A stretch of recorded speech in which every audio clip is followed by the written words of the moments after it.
Welcome. Tiny Hands, Big Dreams. Story time. So, this is not a fast video. This is going to be story time. Grab a drink, relax. We have a ton of really, really interesting, funny stories. You'll probably spit some of your drink out laughing at some point. You'll learn something. A little insight into us. Insight. This is about food. How did we get here? How did we get to where we have the ability to do some of the things we do, which is generally considered on the very high level of playing? How did we get there from having no skills whatsoever? And there was actually some really interesting occurrences and insights that happened along the way. And if we share those, that might be inspirational. That might be useful. It's probably going to be funny and entertaining. If you have the time, this is a great video just to kick back, relax, and have a listen. Yep. So, things we do now, just as that we could never do before. We just we do all of our own processings of meats, from raising the animal to harvesting, killing. You're curing, you're smoking, the fine art of smoking meat. You get charcuterie, you get canning of all the variants. Rendering lard, all of those things with animals. I mean, I do everything gluten-free, so I've come up with all the recipes for gluten-free everything. Yeah, full recipe generation from scratch. And we're talking not bread that's gluten-free. And they're like, oh, it's good for gluten-free. No, it's just good. And we've actually gone like a level or two up from where people used to say like, wow, this is really good bread. Not good for gluten-free. Really good against all other breads. And she's now taken it notches higher. But this is it's a learned skill. Yeah. How did we get here? So it starts. If we go way back to our separate childhoods, because I think it's important. There are certain people... Briefly. We're not going to do the whole childhood. No, oh gosh, no one needs that. But as far as it relates to food, growing food, there's some people who grew up on a farm, doing all of these things, and it is just part of their life and has always been part of their life. That is not either one of us. I grew up in a suburb in California. Typical suburb lot thing, tract home, public schools. The best experience I had was as a child. My great-grandmother had a garden, did all of her own, canning and food and things. Didn't really ever eat out. But that was like my young childhood. Yeah. For me, I mean, my parents, they did a lot of this type of thing before me. My memory, there was a large garden, and that was about it. So there was some preservation. There was from scratch cooking, but it was never an integral part of life. I was not a huge part of it. I played in the mud a lot. You were also very small. That's small. Why you were not a huge part. Ha ha ha ha ha ha.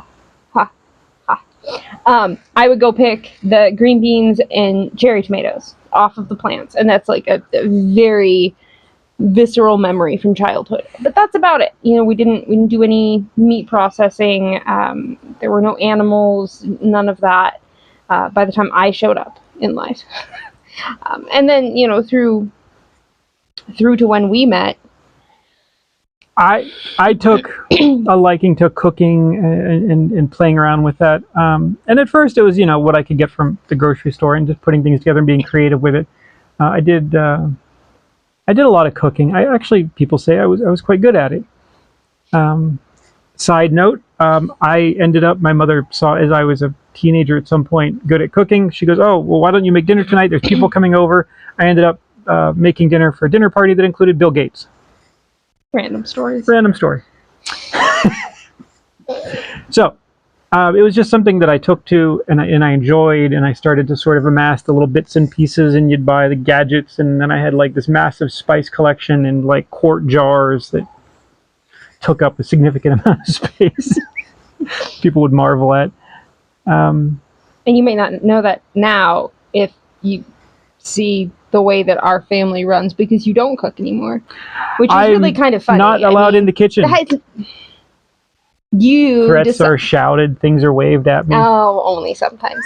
But I ended up sort of taking over that role for many reasons. Yeah. I don't really remember why, to be honest. You won me over with food. It's true. I mean, you literally won me over with food. If you're out there looking to get a significant other, and they're a foodie, my particular weapon of choice at the moment was I had just cold smoked some salmon. This was in Washington State, and I had made some blackberry jam from berries that I picked locally. Well, that worked out pretty well. And it was one of the early dates, and I here, you should have some of this. Take it home. Okay, well, we'll keep that one. Yeah, and then, I mean, I cooked. As a young adult, I cooked, but it wasn't anything particularly special. I could make food for myself. I could follow recipes. That was about it. Very traditional, normal recipes. Nothing extravagant or fancy or from scratch. Beyond what we had done as when I was a kid, I had never canned anything. Nothing homestead related whatsoever. Yeah. All right. Yeah. And then we met, and you won me over with salmon, and then the journey begins. And we're at nearly a decade now. All right. So it's a long time. Relationship based on food. Yeah. That's not wrong. Nope. Where did we start? So we started with. Well, Go ahead. Yeah, I have a list because we had to sit last night and make a list because there was too many stories to keep track of in our brains. Yeah. It was a lot. And they're worth listening. Hang out for some of these stories. Some of these are really entertaining. So the beginning, what is kind of a big catalyst for me, as someone who enjoys baking, was when someone shows up in my life who is gluten-free, and I go, well, how do I do with that? And our philosophy from very, very early on, because we showed up with children already attached to us separately, which is its own story and a bit of a uniqueness. So we were already sort of an instant family, and that meant we were going to eat together, and we were all going to eat the same food. We strongly believe in that as a core tenet of a family. The family should all eat together the same food. Yeah. And so far it's worked out. So that meant I needed to learn how to be gluten-free. And I liked gluten a lot. I was already dairy-free. I was recently gluten-free and struggling with that. It's a struggle. There's unknown reasons why. There's research saying it was probably just glyphosate in all of the food that is commonly available for sale. And if you eat enough of it, it causes problems in your digestive tract. You suddenly become spontaneously allergic to gluten. Yep. I have an overactive immune system. And then the dairy for me and Eli, we just can't do cow dairy. That showed up when I was pregnant with him, which was a fun little protein side and note. Sugars. Yeah, so it wasn't just the lactose or the protein is. No, it was both. Yeah, so that was just a no-go. So between the two of us, it was an adventure to figure out how to eat. Going out is difficult. Well, they can't have any dairy, and I can't have any gluten. What's on your menu? And which was fine because we didn't go on dates anyway. Not really. We're gonna pause for a dog. It's okay, Toby. Okay, we're back. We stopped the clip because the dog was barking. Figured smaller files are great, and then we started again thinking, okay, have it talk for a while. The audio didn't, microphone fail, technology. It's the next day. We're gonna try again. Different clothes things. So we're going to fill this clip in with hopefully saying the same things we did for the last one. All right, where were we? All right, we were at gluten-free life. Oh gosh, gluten-free life. So we talked about that, and now we're on to the farm. Right. Which was not the farm. It was not a farm. We call it the farm. It's a nursery. There's a lovely picture. We sold plants. I was the manager there. It was really kind of fun. Yes. There was a big property. We had space in the back where we had some privacy. We could have our shenanigans and do our craziness back there without bugging anybody. And there was a good space that we actually turned into a big garden. There was an original old greenhouse that was disused. and we used that. There was some gardening space. Well, yeah, there was your the nursery started here, and then as they figured out what they really wanted, they just moved to a new section and built new, and then they figured out that they didn't want that either, so they moved to a newer section and just built new again. So there were raised beds that had been sort of abandoned, and some in-ground beds, and I basically, after work every single day, every weekend, turned all that back into usable garden, and we actually produced a lot of food there. We did. Which was a pretty awesome setup.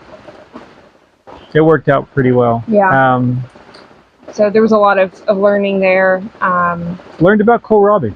I was just going to say that. Yeah. Yeah. And kohlrabi is sweet and wonderful and delicious if you put it in the right soil with the right compost. If you feed it fertilizer, it tastes a different way. If you feed it different soil from a forest, which we did later, it tastes like the weeds that grew in the forest. It really picks up the flavors of the soil. More to the point of things. This is delicious, this is okay, this is terrible. It's all the same seeds. Yeah.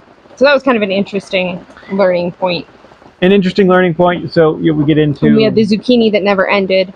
We happened to so much use zucchini. a fantastic batch of compost. Yeah, it was... And whatever we put that on just did far better than everything else. It was chicken compost that was composted the year before and then sat in a big pile on the farm over winter, and so we were taking the old compost and putting it in things. And then when we got a new batch, it just wasn't as good. No. So, yeah. So lots and lots of gardening. This was also where we pickled hard. Hard pickle. Hard pickles. You thought I was crazy. This was a moment of you just having to listen to me. She's like, no, I'm not crazy. It's a great idea. We should totally have 11,000 jars of pickles. I wanted to plant cucumbers, and so we built the cool leaning trellis. Yeah. Which then we used that same design. We're still using that design here of the leaning trellis. And we would all afterward tromp off over in the dark with our headlamps on, pick the cucumbers in the dark, and then bring them back. And then every few days we'd gather them up and do a batch. We found a good recipe for super crispy pickles. We went through all the different things everyone said to do. And we kind of landed on the perfect pickle recipe. We found one, and they just snap. They're crisp. They're wonderful. And we just did it all outside the bus. I have another picture of that. Yeah, we set up the outdoor kitchen, which was really just the folding table and the crab boiler. Yeah, crab pot boiler, and then the awning from the bus. Yeah. Yeah, and lots of buckets and pots and pans. Remember the buckets? Remember going and getting the bucket? Oh, man. Pickle bucket. Pickle bucket. The kid has lots of great memories of that. Yeah, so we did pickles. We did, what else did we do? We did plums, plum jam, plum syrup, plum everything. We got plums from on site there. There was just a row of fruit trees planted out that were ignored, and they were so good. So good. So we take the golf cart over there. No, it wasn't the golf cart. It was the gator. The gator, that's right. And we just whatever we could pick, we would pick and do something with. And we did all of this evenings after work. Yeah. When everything was closed. Yeah. So we would go and do all of this. Across the way there was the blueberry farm, and we discovered that, and that was a organic. Well, that was a thing to learn. Into organics, you think, oh, I'm eating organic, it's great. There's a good chance it's fake organic, even if it's real organic. And she did a whole write-up on this on her Substack. There is so many loopholes. Dive into the laws, and I read through all of the guidelines, the laws of organic the exemptions in the US. And the things, but this doesn't count, and you can be granted an exemption, and this doesn't count, and this is okay, and this is fine, and this is thing, you can do this. And if this, then it's okay. And you could drive trucks through blindfolded the loopholes that they have left in the organicness. It is. So there's this blueberry farm, and it's good, and they tasted good. They were great. They were not sprayed. They were at least not sprayed with something. Right. Certified organic. The one question apparently they don't ask when you certify organic, this is a bit of a side tangent, he, rather than pay for water, which he had water there, but I guess it's chlorinated, so maybe he didn't want that, or he just was cheap, and that might have also been the case. Just cheap. So what he would do is he had a motorized pump, and he would go to the ditch that ran behind the farm, which in farmlands there's always the drainage ditch. This is the farmlands of Skagit County, Washington. If you know that, it's just flat farmland, overused soil. Everything has just sort of super conventional farming thing. So, cows. so he would put a board down in the drainage ditch and back it up, and then he'd put his pump in there, and as the water level came up, then he would pump that water up to his irrigation system. And I stopped and I look, and I can see all the other fields that drain into this. The roads that drain into GMO corn, pesticides, things, stuff, the road. Yeah, and when you look at what comes off roads, like even in the guy who ran the nursery would build what's called rain gardens and things, so all the horrible heavy metal toxins that come off the road, and there's a lot of them, would drain into special ponds to be sequestered away, because it turns out that there's a ton of metals from brake pads, things that come off cars that poison soil. Oh no, all of it goes in the ditch. All is being pumped into the blueberries. Organic. Think of that the next time you buy something organic. Yeah. Things we've learned along the way. They don't ask if your water is good. No. Things we've learned. Things we've learned. Water now comes from a private mountain stream in the Amazon. Cleanest in the world. It is true. All right, what else did we do? We did, well, with the canning, we did the salsa verde, which was another interesting small lesson. Cowboys from the southern part of the United States, hands down, told us that was the best salsa verde they have ever had, and would pay any amount of money for another jar, please. Now, this is where we learned that the temperature of a product that has hot peppers in it affect how hot that is, how spicy. So again, in English, hot is for both temperature and spice. Now, in Spanish, it makes far more sense that they are separate words. Right. So, it was entirely more spicy when it was warm. Salsa verde, green salsa verde. And we would have it warm things and put it in... But we made this batch entirely too hot. It was to the point where I could put a teaspoon They're in all something. wood roasted chilies and things. So hot. And we had all the right varieties of chilies. And a teaspoon would blow out a giant pot. We couldn't eat some of it. It was just too hot. It was death. Now, first jar I gave said cowboy friend. He's like, yeah, it was good. I'm like, it was good. Like, are you alive? Like, you just ate it? He goes, no, I ate it with chips. Like, we know you're crazy, but are you that crazy? Picture the Marlboro man. And I'm like, dang, face of leather. Wow. And this took a very long time before we figured out that if it's cold, even we could take chips and eat it. And it was delicious. It was so good. It was so good. But as soon as it got warm... But you warm it up a little bit, you get it, above room temperature, warm to the touch. The spice just destroyed you. Yeah. Yeah. It's funny. Interesting things. Mm-hmm. Lots of little things we've learned along the way. We tried to make, we called it Triple X sauce, which was this incredible, wonderful... we spent so long making it. It was a barbecue sauce. It was heavy with plums and things. It was just delicious. We cooked it down. We spiced it. We could win rib competitions with this sauce. It is so good. We're so happy with it. Okay, so we finally finish it. We get it all done. We can it up. Bust it out for some recipe. It's so bad. That jar went bad. We're like, okay, something's wrong with that. That one's bad too. Something about the canning process broke it. Because we pressure canned it, and sometimes certain things change in the pressure canning. It was bad. We ended up throwing it out. It was safe to eat. It just tasted terrible. And it's why some people are like, well, I don't like it pressure canned, so I'll just do it less. Then you might die. So, yes, we ruined it, but we're alive. So, there's that. All right, so what was a unique experience? It's not precise enough, is it? No. Okay, so you once came home with a large fish. We're talking about the large fish? Let's talk about the fish. So I go to the local co-op, and I am the type of shopper that looks over here. What's that? What's on sale? Ooh, what's that over there? And sometimes I just look at things and I pick it up and I don't know why, and I'm like, baking powder. I don't know why I'm even holding this. I'll just buy it. Right? And I'll buy it and I'll get home and she'll be like, oh my gosh, I was thinking all day I needed baking powder. Or you finally learned not to buy the random things and you put them back and I'm like, oh, I really needed that. And I'm like, I held it, and I didn't know why I was holding it because it wasn't on the list. So I put it back. Anyway, so I wander things, and I was in the local co-op there in Skagit County, and I look on the board, the community bulletin board, which is mostly trash and garbage, and fish.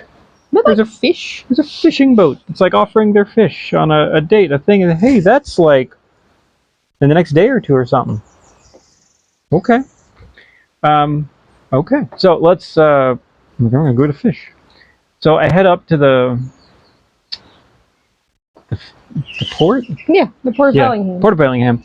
And I wander out there and I find the boat, and they're just selling their catch. Big old tunas. Big old tunas. It's a couple live on their boat. No idea why they decided to do that versus the wholesaler. Maybe the wholesaler just upset them. and she's like, oh, like, you know, what do you want? And I'm like, I want one big fish. Like, okay. And these were all frozen on boats. Yeah, they were glazed, frozen on the boat. What I didn't know was they weren't gutted. Did not realize that whole frozen fish did not mean gutted frozen fish. Yeah, they bled it a little bit. A little bit. Threw it in the old freezer. Did not realize. So I'm like, I got a fish. It's tuna. I love tuna. And I bring it home and I'm like, here. And she's like, I don't know what to do with this. We didn't. All we had was a tiny little freezer at that point. Yeah. In the bus. That was it. Yeah. We did not have room for this thing. I didn't know what to do with it. It was a whole frozen fish. But it's tuna. So she's like, I don't even know how to cut it up. And I'm like, I have a bow saw in the car for emergencies. This is an emergency. I will use the bow saw on the frozen fish.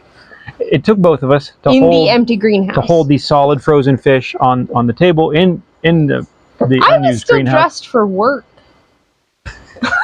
I just showed up to this. I'm like, I'm not ready for this. No time to change. No time. So we start cutting apart the fish, and then the guts are still in there. So like that has to be separated out. So he'd cut it, and I'd run inside to the bus and try to clean it up and stick it back in the freezer in there. Anyway, so we feasted on that fish for a long time. It was so good. Made so many delicious, wonderful things. Yeah. Out of the comfort zone? Yeah. Oh yeah, sure. I had no idea what I was doing there. Totally worth it? Oh yeah. It was so good. It was so good. And that was probably the first whole thing that we bought. That we're like, it's a whole creature. What do we do? There was a time, we'd just look at a whole thing like, I don't know what to do with that. Nope. Just nope out of that one. No, I had no idea what I was doing there. So when we met, I was informed that I was not allowed to cook bacon. Oh yeah. Just not allowed. I disliked bacon.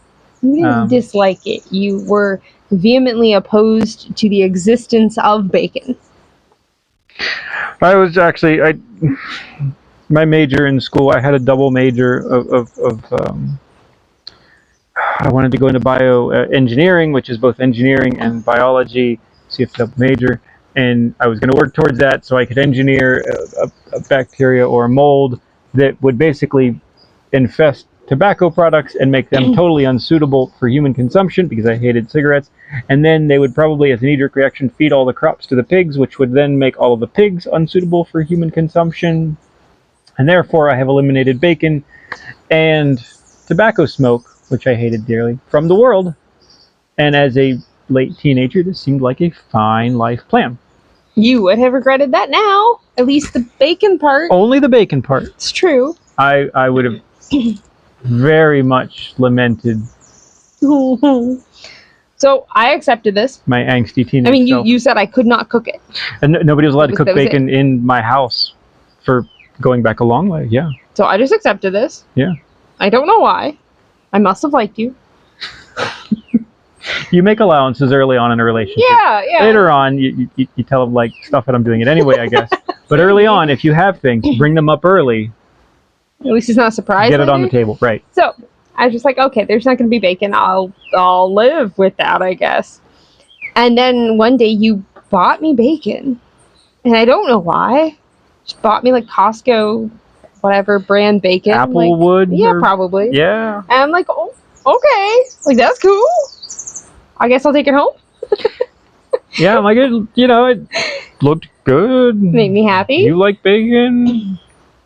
Still didn't cook it there, though. No. And then you decide to make bacon, which I do not know what happened there. I did not influence this. I don't know. Maybe I was just trying to impress you. Maybe. Maybe. Okay. And it was good. It actually turned out pretty good. It was really good for not really knowing what the heck you were doing at that point. No. And we've changed our bacon ways quite a bit. But yeah, you made bacon, and then we just sort of kept on the bacon train for a long time. The bacon train has continued to get more and more impressive and sophisticated. It's gotten to the point where I've never had bacon this good anywhere at any restaurant at any price in my entire life. And it's easy and I don't at this point. think anyone could actually buy it this good. And part of being able to make things like the bacon was the pellet grill, the meat box. So meat box. So we call it meat box, which was a little pellet grill. And that was back, I mean, I guess that's like rewind a bit. That was back in like the first months of us together. Yeah. Like very much in the beginning. Yeah. So basically we get together things like food stuff, cooking, and I'm like, and then basically the only way we could cook meat was inside on the stove, and that was That's sort not of ideal. So I'm like, again, maybe I'm just trying to impress her. I'm like, I was thinking about getting a grill, up in my game a little. And I grew up with like gas grills and things, but I'm like, I'll just ask, right? And I'm like, oh, so what do you think about grills, this and that? And I had looked at like some, your basic gas grills, and she's like, no, it's terrible. I would never have that. Like nicer than like that. Real charcoal, like the lump kind. And I'm like, oh, I was nicer than that. I grew up with briquettes. Right. So, which is not my favorite either. It's messy. Charcoal's messy and it stinks like kerosene. That does, yeah. Except for the real charcoal, which is real lumps of charcoal. And it's messy. It is very messy. Very messy. You got to get it going. And you also have to realize, like, thinking about being in a bus that had only carpet, the idea of charcoal is just not great. So I'm like, okay, not a gas grill. I really don't want like the traditional, like the briquettes, like, oh, we're just trying to make dinner, things, we're in a hurry, like we're going to wait half an hour to that was my childhood. Yeah. So I had a pellet stove. I actually had 3 of them in a previous house that I used to heat the house, and I really liked them. And then somehow I figured out that they had pellet grills, but you just used a better quality wood. I think they had them at like Costco or something at that point. They had big ones. They had the Traegers. Yeah, but that was like the first time I had ever seen them. Right. They had the big Traegers at Costco, but they were a ton of money, and it was like so outside of my budget. But I figured out the Green Mountain Grills made the Davy Crockett, which was like a portable pellet grill. It's small. Actually had a 12-volt plug-in because it's made to like take in a truck somewhere and like tailgate. More on that later. So I bought what was essentially the smallest pellet grill that existed for only $100 more than I had. It's true. If we double on any sort of the stories because we're having to piece this video back together, I'm sorry. Excuse us on that one. We had to like try to go, well, what did we talk about? There's so many stories and they intertwine and we go back and forth. My bad. Do the best we can. So yeah, the meat box was huge. Okay. We used it up until... If you've never had meat prepared, and you take the same meat and you cook it on a stove in a pan, you cook it on a gas grill, you cook it on wood. You can do barbecue charcoal if you want, the briquettes, and then you do it actually on wood. Sausage.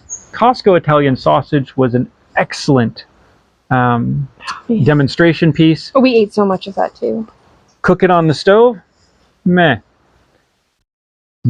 It's just... Like, we actually probably wouldn't buy it again. No. Cook it on the grill, gas grill, it's all right. Cook it on briquettes, like, it's pretty good. Something about the interaction of the wood, the smoke, the nitric oxides, things that come off,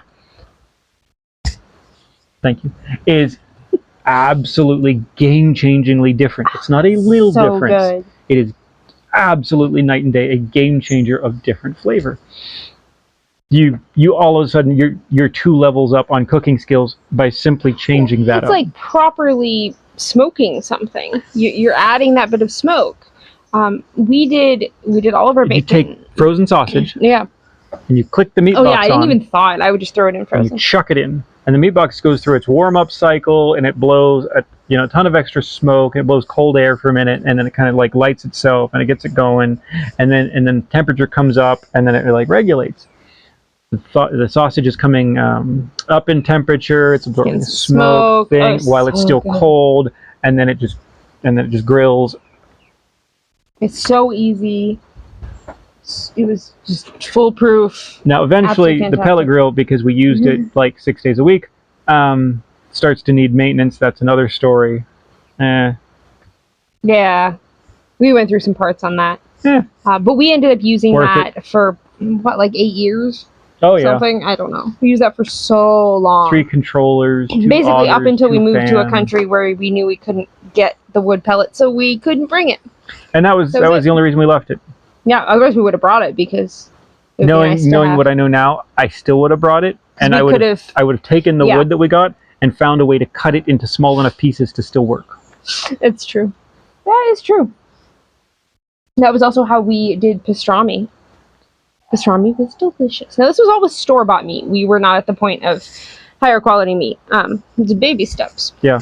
But you can go and you can get a Packers cut brisket, Mhm. and it's the flat and the point, and it's all together. You separate one off, the point off the flat, and then you cut it into chunks. You cure it, season it, smoke it. And we did corned beef too.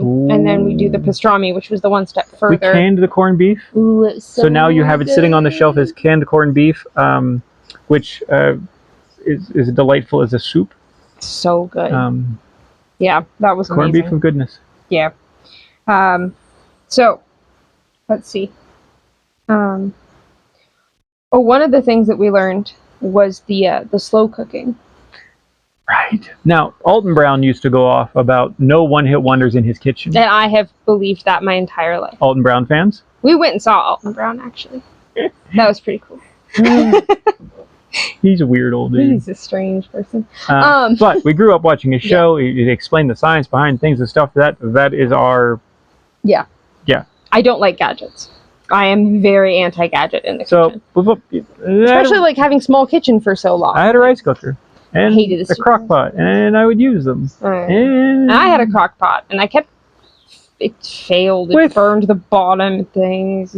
With mediocre results, which is what you expect from the thing. Now, turns out that's just what I grew up having. That's just what you do. That is what you do. It is the method of its heating. Why? It is too much heat on one surface. To heat the entire thing, you have to apply too much heat here to get it to disperse through what you're cooking.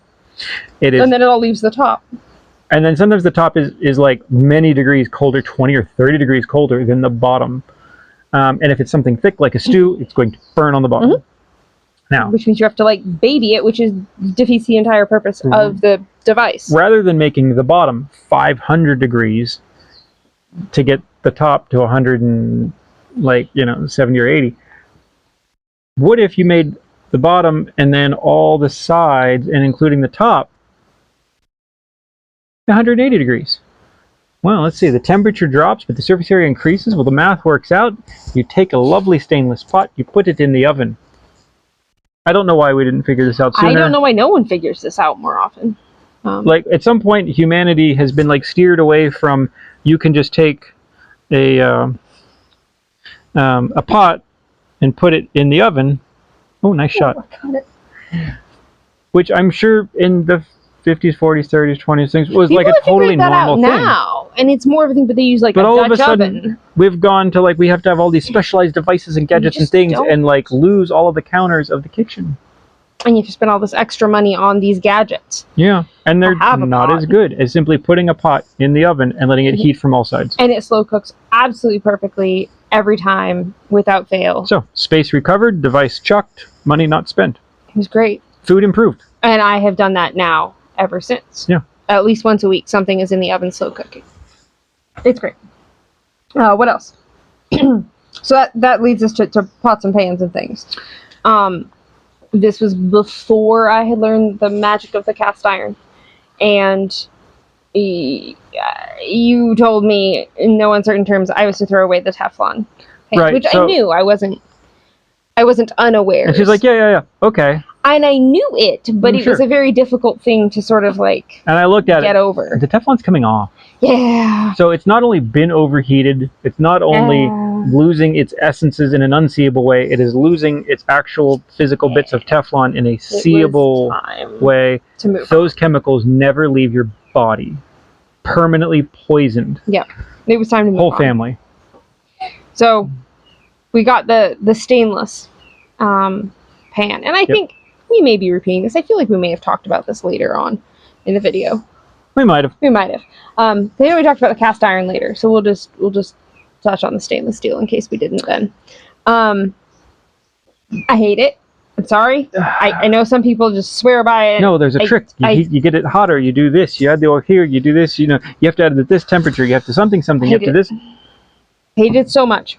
It was just all the a eggs are fight. stuck again. All the things like. And then I spent all this time trying to clean it. It never cooked well. It didn't sear well because everything that you have seared is now stuck to the pan. I can't eat that. I hated it so much, and I tried for a long time to make it work, to like it. No. So if you also can't figure out stainless steel, it's not just you. Yeah. Some people love it. At least for a skillet. But big soup pot, stainless. Oh, that's fine because you're going to add liquid to it. It doesn't matter. But when you're trying to scramble eggs, just no on the stainless. Gave me a headache. This was a time where this is an important topic we can't miss. Children's nutrition. This is big. There's nothing that I feel quite as passionately about as good nutrition in childhood. I will get up on my soapbox about that anytime. It is not a small subject. It is not just like they should eat good or they can this and that. It absolutely affects their development, their behavior, their likelihood of getting diagnosed with some sort of lettered condition to which they're going to tell you have to medicate your child for and put them in special classes. It can change their entire lives. Food. So, example. Fix the food. So, at this point, Eli was small, 3, 4, something in there. Small. And he was in daycare, which we bounced in and out of daycares and schools and homeschool and things throughout time as we shifted life. So he was in daycare, and he was not doing particularly well as a small human being. He was not behaving super well. They were having problems. We were having problems at home. He was always hungry. Kid is always hungry. He'd wake up at 2, 3 in the morning and just like, Mom, I'm hungry. And I'm like, I thought it was just behavioral. He's just trying to get something. And I was like, no, he's hungry. And so finally, I throw him food. Yeah. Literally. Did you figure it out like it was a Walla bar or one of those, whatever I had. It was like snack a bar, non-ideal option, but it's what I had. Fruit and I literally just throw it to him, and he'd eat it, and he'd go back to sleep. Yeah. And he eventually grew out of that. He just needs a lot of food. He has a high metabolism. He eats more than you, and has for a long time. He just eats a lot. But we were noticing huge behavioral problems with what he was eating at daycare. And that's when we started doing so he not being able to eat dairy meant that he did not eat what the other kids ate. Sometimes the pitiful amount of protein that they would give the children was purely dairy. There's we added some milk or there's some cheese and something or so because he couldn't have that, and I had to tell him he has an allergy because that's the only way they'll not feed the child something. Then he got 0 protein for that day, which is not good. And not just 0 protein, but really poor quality food on top of no protein. Really bad. So this was the lady that told us that it's fine because he had broccoli today and broccoli has protein. Not in any reasonable amount. I struggled very much having a conversation about this in a polite manner. It was very difficult. So, we started a food journal with him. Or when I pick him up. Food journal is a great It's thing. so important. I highly recommend it for a child. You can solve some interesting health problems that you maybe don't realize with simply a food journal. So we ended up like, okay, well, what'd you eat today? And he was more or less reliable, as much as a small child can be, about what he ate. We started tracking it, and we were like, well, this is really bad. At one point, we compared it to prison food. And the prison food was better. You can look up online the prison menu for the days. Or like I was a sandwich. There was specifically like what was on his sandwich versus the prison, and the prison had a better sandwich. With more sides. Like, this is so sad. And this is actually a normal thing in at least Washington. Prison food, and it's not good, is better than school food. And my son Rowan, hi Rowan, still tells me that the food is so bad that he'd rather just not eat and just be hungry than eat the school food. So just parents out there, try to have an understanding of what it is, and if you are in the ability to go and like be on the school board and the thing and like get involved in that, there's huge dividends to be paid by simply good food. And some protein for the kids. Yeah. So we ended up basically realizing this is not going to work. I would like try to give him extra protein in the morning. You should like preload him a bit. And then literally have beef jerky to stick in his face when I picked him up. Yeah. And it kind of helped, but his behavior still wasn't good at school. He wasn't learning. There were other issues with that. They weren't teaching him. But he also wasn't capable of focusing, of learning, of being calm. He was on the road to being diagnosed with one of those nonsensical 3 or 4 letter alphabet disorders, because he just could not focus. He was not nutritionally satisfied. So I'm like, okay, never mind, I'm not doing this anymore. Like, this is a bad path. So I started sending him with food. Now they were very unhappy with this choice, and they tried to convince me it was a bad idea. He doesn't need it, and that's not it, and it's something else, and it's no. So within days, a week, just absolute night and day difference. His focus, his behavior, his general happiness. He wasn't, I mean, he's always a happy kid, but he was just not as happy because he wasn't satisfied. He was like, hungry, he's things, he's stuff, he's grumpy. He would just be happy. He was like hangry all the time. Yeah. So all of a sudden we show up and he's sitting there at the table inside when everybody else is on the outside playground running around going, ah! And he's just like sitting there. Cases. And I'm like, oh no. Oh God, did he knife somebody? Like when you show up and your kid is by themselves sitting at a table while everyone else is playing, you're like, oh, this is going to be bad. No. Like, what you doing there, Eli? He's like, oh, I'm learning the alphabet, teaching myself to read. Or something like that. We're like, what? He's like, yeah. He's just sitting there with a book. And he's like calmly like telling us what he's teaching himself because the teachers won't teach him. Everybody else is outside running around playing. I'm like, you. And it was that way every time. His ability to learn, just the food. I cannot begin to tell you how quickly he could learn things after that. It was amazing. So this is an important point in our understanding of, like, again, just how important food is to humans, to children, to development, to things. Food is critical. And this was like just the most insane example of like, there's just no other possibility. And I think it's easy enough when it's yourself to be able to tell as an adult how you feel when you eat something or you don't eat something, or how your diet affects you. It's a lot harder for a small child to try to tell you or know themselves how it's affecting them. It's impossible. They don't understand enough. Yeah, they except don't. That things can go wrong with little kids, and they can actually have like injuries, and they just don't know. So it was up to us to solve that problem, and honestly, it was solved forever after that. And when every daycare, every school after that, nope, I'm sending your food. And he got teased for it. And like, oh, you have weird food and this and that. But you know what? He ended up, he actually won an attendance award. I was about to say that. Yeah, when he was in public school. And they're like, wow, yeah, your kid had the best attendance in the entire school. Never got sick. Well, he's healthy. Yep.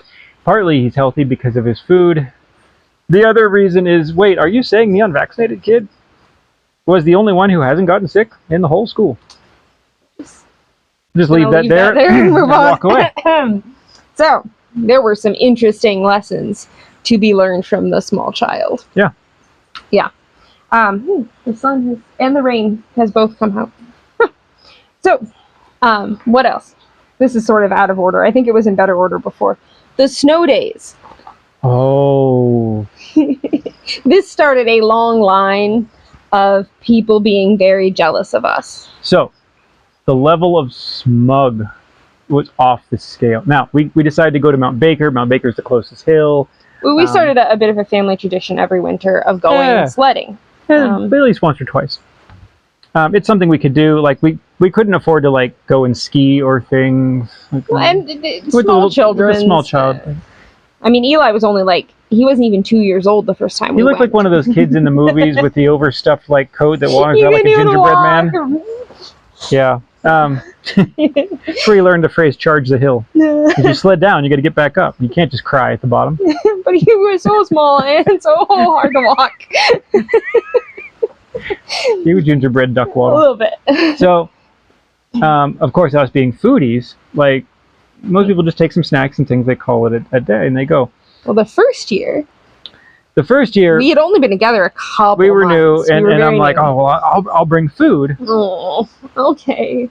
This is like going to we don't go to potluck. This is like going to a potluck, and you're like, oh, no, there'd be lots of food there, and you're like, should I just eat before I there's go? nothing I will eat there. Like, I know you people. You eat garbage. Like, So, we don't know about each other.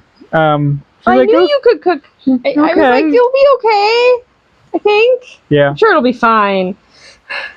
So I go to Costco and I get a couple of rotisserie chickens, and I strip all the meat off, and I have that, and then I made up. You put it in a Ziploc bag. Yeah. Seems fine. Manser. And I'm like, we'll have some chicken. It'll be great. So you showed up with a bag of chicken and spicy mayo. And because it's delicious. And like, I had never had it. This was a first there's a experience. sushi place turned me onto that. They would put it as a sauce on certain rolls. I'm like, what is it? They're like, it's a spicy mayo. And I'm like, oh. It's so good. It became so our good. favorite. Have you ever had Costco rotisserie chicken dipped in a little bit of spicy mayo? Oh my gosh. I was just so tickled. Was it some sort of crazy fancy thing? No. So we're done, and then she's like, so what do we have to eat? And I'm like, oh, I brought chicken. She's like, oh, meat, protein. Which it turns out, and I would later find out, is actually the correct answer. It is always the correct answer for us. Is just feed them more protein. Yes. So there was the little so we sat there, kid sitting in the back of the car, just shoving chicken in his face. Like dip, like just unbelievable. Well, that's also where you started him off on hot sauce. Yeah. Yeah. So then the next year, I took over. Because we've started to fall into our roles now. She's sort of taking over food responsibilities. Because while you are incredibly capable of cooking, the organizational part of it. Better. Like, I'll make sure it gets done, but I won't organize it ahead of time. No, and you won't think about tomorrow or yesterday or next week or things. It's just, we just have different roles. Yeah. So I planned the next year, which was maybe a little bit over the top. So we're done with our day. It's the early afternoon. People are starting to leave the resort, and they have to go by us. We're on the side of the road there.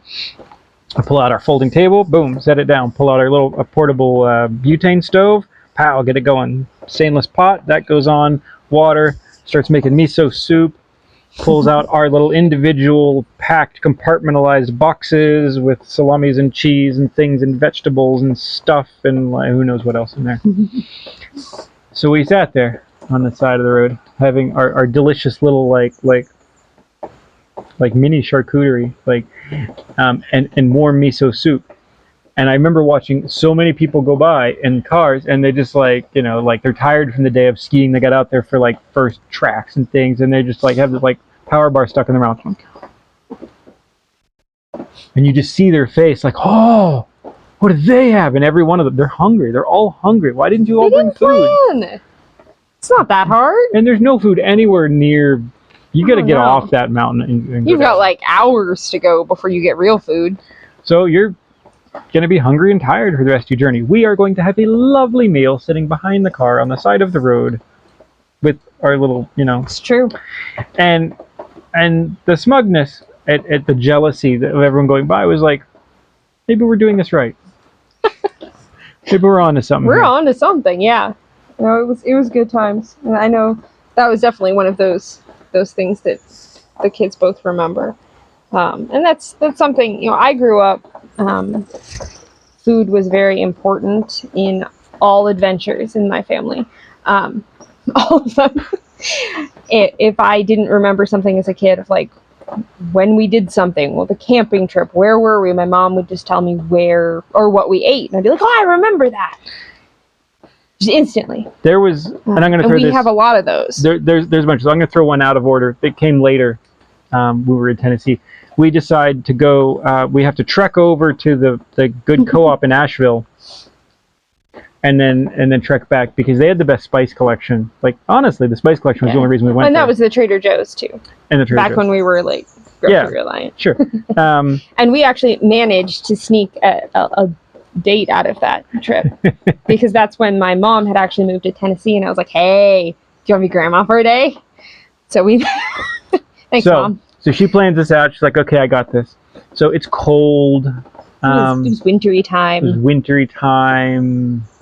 And we pull off into one of these rest stops, and the rest stops have like the big stone tables with the covers over them. Like it's a nice rest stop. Oh yeah, Nice rest stop. But the only food there is vending machines. There's nothing anywhere nearby. You're going over the mountains. So we pull out Trader Joe bag, the cooler thing, the stuff starts pulling out. The cast iron comes out. The butane stove comes out. Boom, cast iron goes on. And she makes this like sausage and potato and yeah. It was just vegetable. leftovers, but I had planned it the night before that I wanted these as leftovers. I didn't tell you this was a plan. I was just like, I'm gonna do this. So we sat there. It was so good. And we just sat there and hung out and had this delicious, like, warm, wonderful meal of sausage and potatoes and things, and it's just like steaming hot. And we just sat there in this totally empty, like park of a The rest stop. yeah. And enjoyed it. And then eventually, like, we see somebody else, and they came and they like ate like a sandwich. And they're like, "What are you doing over You there?" can smell it. It's like, oh, it smells good. It smelled so good. We've done this many times. Of course, it's sausage like we made. Yeah. It It was good. was good. It was good times. Good memories. All right, so if we go back in time again, this is when we moved yet again. We moved from the farm to the Thousand Trails. Yeah.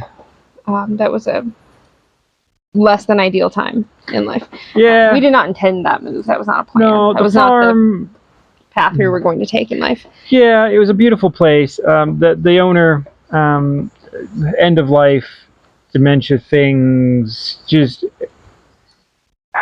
it went downhill. And finally, I'm like, I'm sorry. Like, I have to leave this. It was a very poor place to not only work but then also live. Oh God. Because that adds. So that adds to I ended it. up, because we're still living in the bus, we'll go And back I to was not yet. right. I had been bouncing around apartment, fifth wheel, which was another story of verbal agreements are not always enough. So then we ended up both at the Thousand Trails because you got a job there. Yes. So you ended up having a Right. spot. Right. And then I said, hey, I also need a spot to stay because I don't have somewhere else to live, which is kind of normal for employees there. A good number of them live there and work there because you don't make enough to actually live anywhere else. You make just enough to survive and not a single penny more. That's true. It wasn't a terrible time. No, we had good times there. We had good times there. Yeah. But where we were going with that, Well, we had like a little bit of space. we had a little bit of space. Not a lot. Not a lot. But we had at the farm that we had left chickens because we had these sorts of things. And we had a garden. We had this, and you have to like leave everything, right? We're like, I can't bring our chickens to the very controlled, regulated, like recreational like park. You're not even allowed dogs off leash. So we just assumed we couldn't bring our chickens. Now we had gone through several iterations of chickens and chicken coops. Yeah. Because you built the first coop at the farm, which was really nice. Yeah. With all of our fluffy chickens. Yeah, I tried to go like little great. like Japanese like house style thing. And that was a lot of fun, and we got some more chickens. And then finally though, when we left the farm, I'm like, I don't have an answer for you guys, but there's this big lovely farm. You guys know it very well. You forage for bugs. I left the door open to the coop, and I'm like, I wish you the best of luck. You are free. Yep. You free chickens. And we moved. So week, 10 days, something goes by, and I'm talking to the manager of the park, and I was explaining, man, I miss my chicken. She's like, oh, why don't you have them here? Mm-hmm. Say that again. She's like, oh, well, you could have them here. I'll be right back. Boom! And I'm out. So I rush out and I start diving. Remember, I'm broke. I can't so broke. Buy anything for a chicken coop. I couldn't buy a box of screws most times.